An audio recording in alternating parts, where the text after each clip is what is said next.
할 것이라. 오늘 말씀은 대반전의 약속이라는 제목으로 함께 말씀을 나누겠습니다. 오늘 말씀에는 이제 바로 앞장과 비교해서 이스라엘 백성들의 회복에 대한 이야기를 합니다. 먼저는 예레미야가 너희가 바벨론에게 멍에를 지고 또 포로로 끌려갈 것이고 그리고 바벨론을 지배를 받는 것이 당연한 것이다, 이렇게 먼저 말씀을 하고, 이제는 70년 만에 너희가 돌아온 뒤에 돌아오게 될 것인데 이제는 너희가 외세의 압제에 있지 아니하고 하나님의 거룩한 백성의 회복의 역사가 일어날 것이다 라는 말씀을 이 본문에서 이야기를 하고 있습니다. 어찌 보면 당시에 유대 백성들의 관점에서 보면 불가능한 일처럼 보였습니다. 왜 그러냐면 당시에 계속되는 그 중동 지방의 그 강력한 나라들의 모습을 보면 이스라엘 백성들, 특히 남유다의 백성들의 모습은 풍전등화와 같았습니다. 도저히 자기 힘으로 어떻게 할 수 없는 그런 상황인데 오늘 본문에서는 하나님이 그렇게 하신다라는 겁니다. 그러니까 우리가 세상의 역사를 바라보는 관점이 눈앞에 지금 당장 경험하는 것만 보면 아무 소망이 없습니다. 그런데 하나님의 역사를 의식하고 바라보는 사람들은 하나님께서 바꾸실 것을 알게 되는 것이지요. 우리가 보통 그런 이야기를 하곤 합니다. 우리나라 역사가 유대인의 역사는 아니기 때문에 우리가 그대로 대입하기는 어렵습니다만 우리 기독교적 시각과 또 세상적인 시각이 좀 다름을 이해할 필요가 있겠는데요. 과거 이전 정부 중에 어떤 분이 국무총리로 이렇게 입각하려다가 그분이 교회에서 강의했던 내용 때문에 이렇게 국무총리가 못된 경우가 있습니다. 사실 그게 좀 안타깝기는 했습니다만 그분이 어떤 이야기를 했냐면 우리나라가 일제 식민지 치하를 받은 이유가 무엇이냐라고 이야기할 때 기독교적 관점에서는 우리나라가 또 6.25 전쟁이었군요. 6.25 전쟁을 받은 이렇게 고난을 겪은 이유가 무엇이냐? 1930년대에 있었던 일제에게 강제로 신사참배를 하게 됩니다. 그래서 교회가 타락하게 되죠. 배교라고 하지요. 그것을 가리켜서 하나님께서는 그것에 대한 징계였다라는 그런 강의를 합니다. 이것이 큰 문제가 되어서 그분이 결국 낙마하게 되었지요. 물론 세상의 역사의 관점에서 보면 그렇게 볼 수 없을 겁니다. 그러나 우리 기독교인의 관점에서는 우리는 그렇게 이해를 합니다. 물론 저희 보고 밖에 나가서 공부를 가르치라 라고 할 때는 세속적인 관점에서 어떻게 일제강점기가 일어났고 그리고 6.25 전쟁이 어떻게 일어났는가, 우리는 보통 당연하게 북한에 이렇게 야욕에 의해서 일어났지요 라고 말을 하는 것은 당연한 겁니다. 그렇지만 기독교적 관점에서는 하나님이 전체 역사를 이끌어 가시는데 왜 이런 이유가 일어났느냐, 하나님 앞에 신사참배에 대한 회개가 없어서 끓는 물을 부으신 관점으로 이해를 하는 것입니다. 물론 이렇게 이야기를 하면 북한 야욕을 없는 것이고 하나님이 한 거냐 이러고 해서 문제가 되기는 했습니다만 우리가 넓게 하나님의 세상 역사를 주관하시는 관점에서 보자면 바로 우리가 그렇게 인식할 수 있는 것입니다. 그러니까 역사라고 하는 것은 일어난 사건이 있고요. 그것을 어떻게 해석하느냐, 이걸 사관이라고 이야기를 합니다. 그런 관점에서 이야기하는 겁니다. 즉 바벨론에 포로 끌려가게 될 것에 대한 이스라엘 백성들의 관점에서 보면 도저히 이해가 되지 않는 겁니다. 하나님께서 당신의 백성을 버리셨다, 하나님께서 당신의 백성을 심판하신다, 징계하신다, 이게 이해가 안 되죠. 마치 이렇게 이해하면 어떨까 싶습니다. 부모가 자기의 자식을 징계하기 위해서 포로로 보냈다, 이해가 되지 않지요. 그러나 하나님께서는 그렇게 역사를 운행해 가신다는 겁니다. 그러면 왜 이렇게 행하시느냐? 하나님께서 그들을 저주하고 버리기 위함이 아니라 하나님께로 돌아와 하나님을 의지하고 믿음에 살아가도록 그들을 징계하는 수단입니다. 징계와 심판은 좀 다를 겁니다. 징계라고 하는 것은 마치 우리 아이들이 잘못했을 때 부모가 혼을 내서 그것으로 살아가지 아니하도록 하는 것을 징계라고 이야기를 하는데요. 하나님께서는 그렇게 징계해서 돌아오기를 바라셨던 그런 모습입니다. 그런데 유다 백성들은 이걸 이해하지 못합니다. 왜냐하면 역사에 대한 인식이 없어서 당장 앞만 바라보고 살아가다 보면 하나님의 큰 그림을 깨닫지 못하게 되는 것이죠.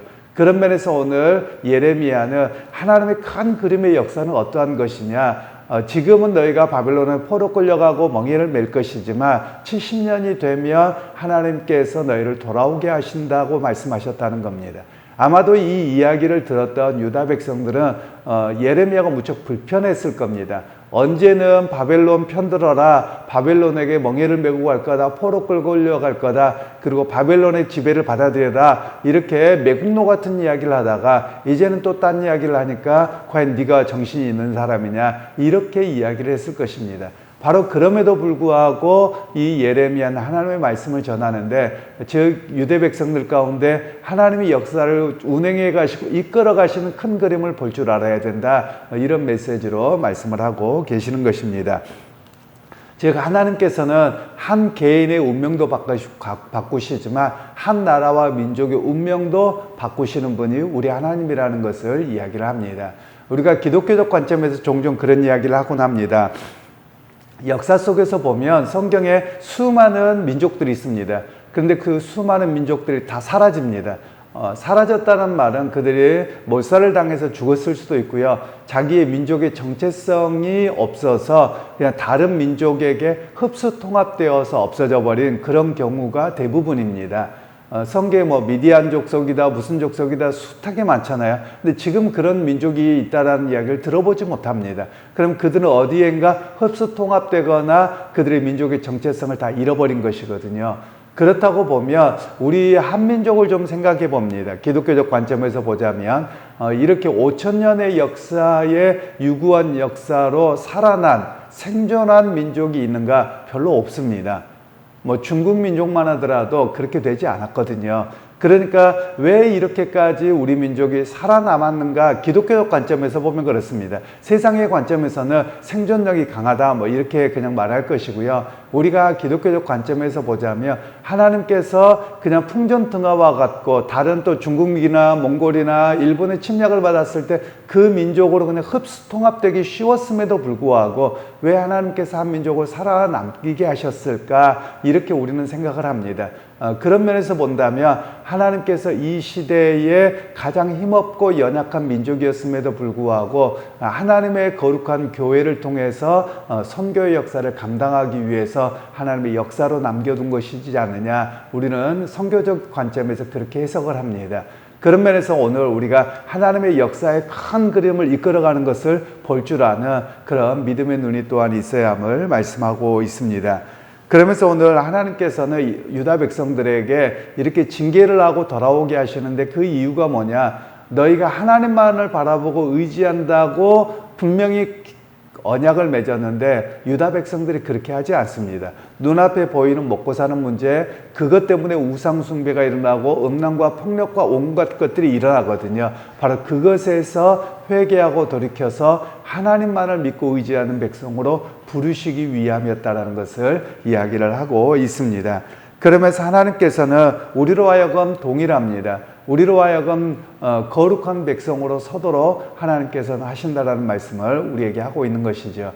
비록 우리의 삶 속에서 살아가다 보면 내가 큰 그림을 다 알지는 못합니다. 그러나 우리가 한 가지 고백해야 될 일이 있습니다. 하나님께서 역사를 주관해 가신다라는 고백을 우리가 할 수 있어야만 하지요. 실제로 유다 백성들 가운데 보면 그들이 70년 만에 돌아왔습니다. 그럼 성경 말씀대로 그대로 이루어져 가는 것이거든요. 그러면 오늘 또 우리가 하나님께서 역사를 주관하시고 운행해 가시는 것을 고백하고서 내 삶 속에서 어떻게 하느냐, 이렇게 볼 수 있죠. 유다 백성들의 개인의 삶을 생각해 보십시다. 포로 끌려갑니다. 돌아옵니다. 개인의 삶은 철저하게 망가집니다. 그러면 하나님께서는 때로는 개인에게 관심을 갖고 일하기도 하시지만 하나님 역사의 큰 그림 속에 운행해 가시기 때문에 때로는 개인의 고난과 고통도 있다는 겁니다. 그 개인의 고통과 고난 속에서도 하나님께서는 당신을 경외하는 그 백성을 통해서 일하고 계신다. 또 그 역사를 경험하게 하시고 고백하게 하신다. 이런 말씀을 오늘 우리에게 하고 계시는 겁니다. 그러니까 하나님의 반전의 역사가 어떤 역사입니까? 하나님께서 버리신 것 같지만 버리시지 않으셨고, 심판하신 것 같지만 심판하지 않으셨고, 하나님 앞에 경건한 백성으로 다시 회복의 역사를 이루어 가시는 은혜를 우리에게 말씀하고 계십니다. 그러기에 여러분, 혹시 우리의 삶 속에서 또는 국가적이나 개인적으로나 또는 어떤 공동체적이나 고난을 겪고 있다면 꼭 나의 잘못만이 아니라 하나님께서 역사를 운행해 가시는 과정 속에서 우리로 하여금 어떤 삶을 살게 하시냐, 그럼에도 불구하고 하나님을 의지하고 믿음으로 살아갑니다. 하나님에 대한 신실한 믿음으로 흔들리지 않겠습니다. 이런 고백으로 살아내는 백성이 되어야 됨을 오늘 우리에게 말씀하고 계시는 겁니다. 여러분, 세상이 굉장히 혼란스럽습니다. 또 타락의 문화가 곳곳에 들어 있습니다. 하나님에 대한 말씀보다도 세상적인 관점이 우리를 흔들어버리는 그런 시대 속에서 살아가고 있습니다. 그럼에도 불구하고 오늘 우리는 어떻게 살아가야 됩니까? 하나님의 신실한 백성을 회복하시고 이끌어 가시는 것을 믿고 살아갑니다. 이 고백이 바로 우리의 고백이 되어야만 할 것입니다. 그래서 이 시대에 타락하지 아니하고 이 시대에 경건한 백성, 하나님의 역사의 주관자인 것을 고백하고 오늘 또 내가 하나님을 향한 신실한 믿음으로 살아갑니다. 이 고백이 바로 여러분의 고백이 되기를 소원하고, 또 이번 한 주간도 믿음 가운데 승리하는 여러분 모두가 되기를 주님의 이름으로 축원합니다. 하나님, 오늘 또 하나님의 누구신가에 대한 고백을 우리에게 하게 합니다. 하나님께서 유다 백성들을 포로로 보내기도 하셨지만 다시 돌아오게 하신 하나님을 우리는 알고 있습니다. 하나님, 내 삶의 당장의 시간을 알지 못하더라도 큰 그림 속에서 역사를 이끌어가는 하나님을 고백하기에 오늘 또 우리에도 여전히 신실하게 하나님을 향한 믿음으로 살아가기를 원합니다.